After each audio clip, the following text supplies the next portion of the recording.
Amis internautes de EZAE Télévision, bonsoir à toutes et à tous et bienvenue au rendez-vous de l'information. À la une de l'actualité, la scène musicale de Parakou reste en effervescence après la deuxième étape du casting Voix d'Or à l'Institut français. Une soirée riche en émotions et en performances marquantes. À l'international, les frappes américaines au Yémen suscitent la réaction des offices qui accusent Washington d'avoir visé plusieurs zones de Sanaa ce lundi 5 mai.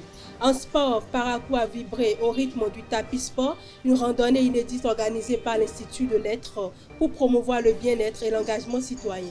Plus de détails dans cette édition.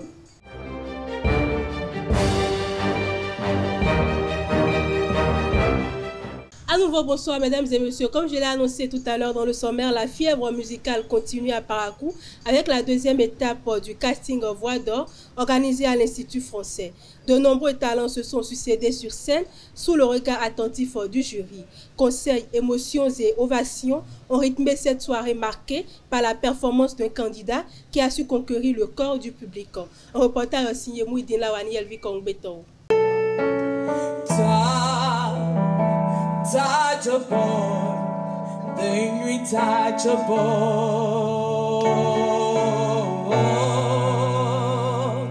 La quête des plus belles voix se poursuit à l'Institut français de Parakou avec la deuxième vague du casting de l'événement Voix d'Or.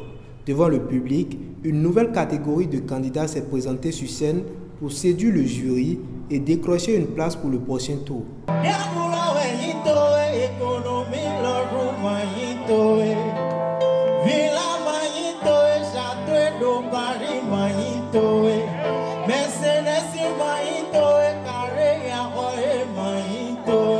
Parmi le public, une ancienne finaliste des éditions précédentes n'a pas caché son admiration pour le talent déployé cette année. Cette année, on voit qu'il y a plus d'organisation, plus d'amélioration par rapport à l'organisation que les éditions passées.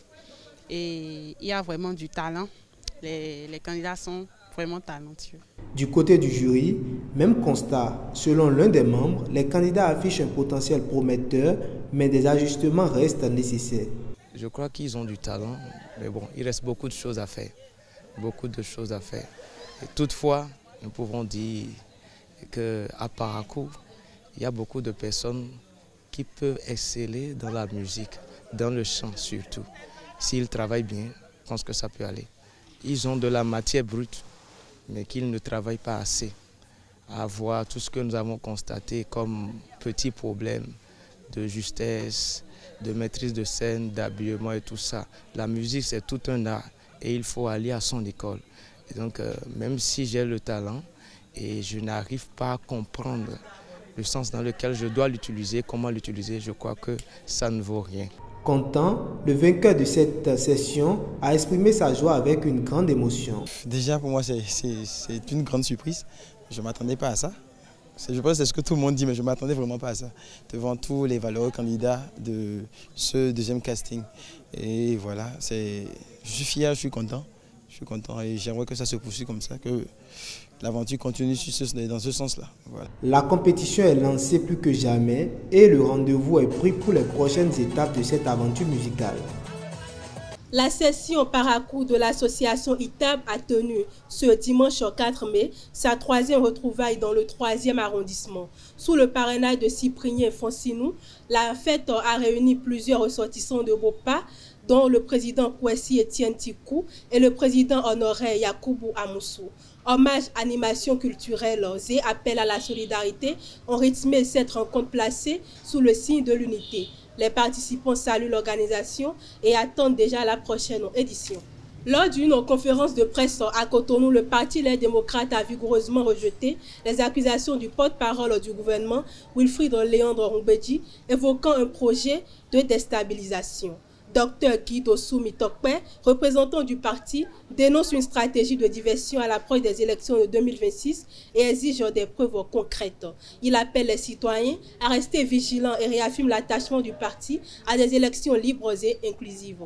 Hors de nos frontières, les rebelles office accusent les États-Unis d'avoir mené ce lundi 5 mai plusieurs frappes aériennes à Sanaa. Selon leur agence de presse Saba, les cibles ont été touchées dans la rue Arbaïn et près de l'aéroport dans le cadre de la campagne américaine contre les milices iranienne.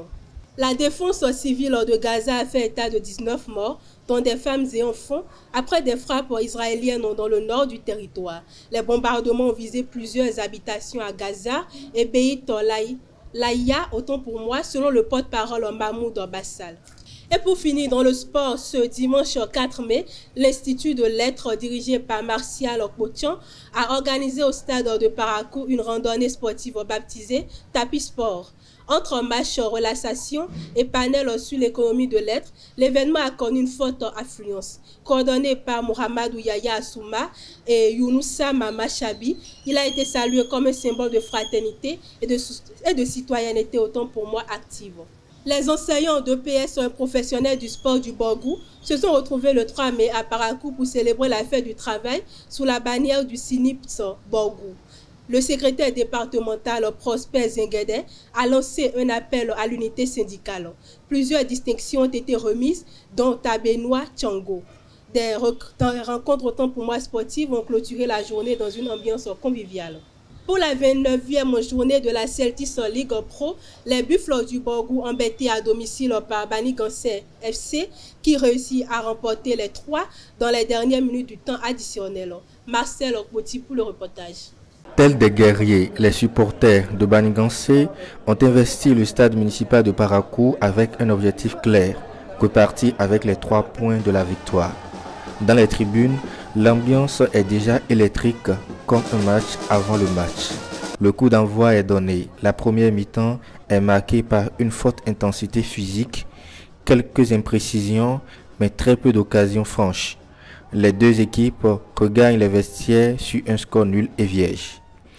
Au retour des vestiaires, la physionomie de la rencontre reste globalement la même, mais avec davantage d'assaut offensif de part et d'autre. Les minutes s'égrènent, le suspense demeure. Toujours pas de but après 90 minutes. Mais dans les toutes dernières secondes, des 5 minutes de temps additionnel accordés par l'arbitre, Banigansé obtient un coup franc. Dernière situation du match, le tir est exécuté et c'est le but. L'explosion de joie dans le camp des visiteurs est totale. Score final, 1-0 en faveur de Banigansé. Je suis de Banikwara, je suis ici pour accompagner mon équipe Banigansé. Bon, pour le match, ce que j'ai à dire, voilà, l'émotion est trop. Je veux pleurer. Je veux pleurer. Je suis très ému et je suis content. Bon, vive le foot béninois, je vous remercie. C'est un match qu'on attendait et que vraiment on a vu ce qu'on attendait. Nous, on est venu pour gagner et vraiment les jeunes nous ont promis la victoire, ils l'ont fait. Ibrahim Da Silva, coach de Banigansé, livre son analyse de la rencontre. Quand on prend l'ensemble du match, j'ai eu plus d'occasions nettes. Les Buffles n'en ont pas eu en tant que tel. Quand je finis et que cela se solde par ce score, je dis c'est tout bénéf pour moi. À l'opposé, je remarque quand même que j'ai une équipe très en place.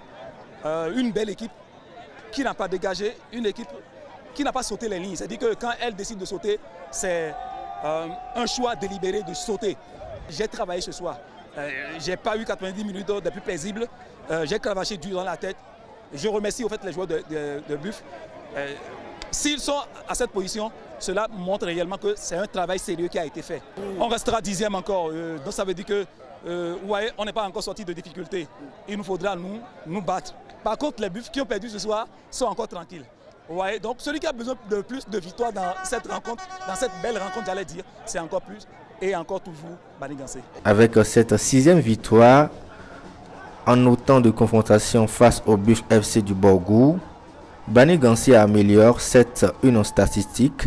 Toutefois, le club reste à la 10e place du classement à l'issue de cette 29e journée de la Celtics League Pro. De leur côté, les Buffles conservent leur 8e position, mais devront redoubler d'efforts lors des prochaines journées. Mesdames et messieurs, c'est tout pour ce 13h. Merci de m'avoir suivi. Bon début de semaine à chacun et à tous.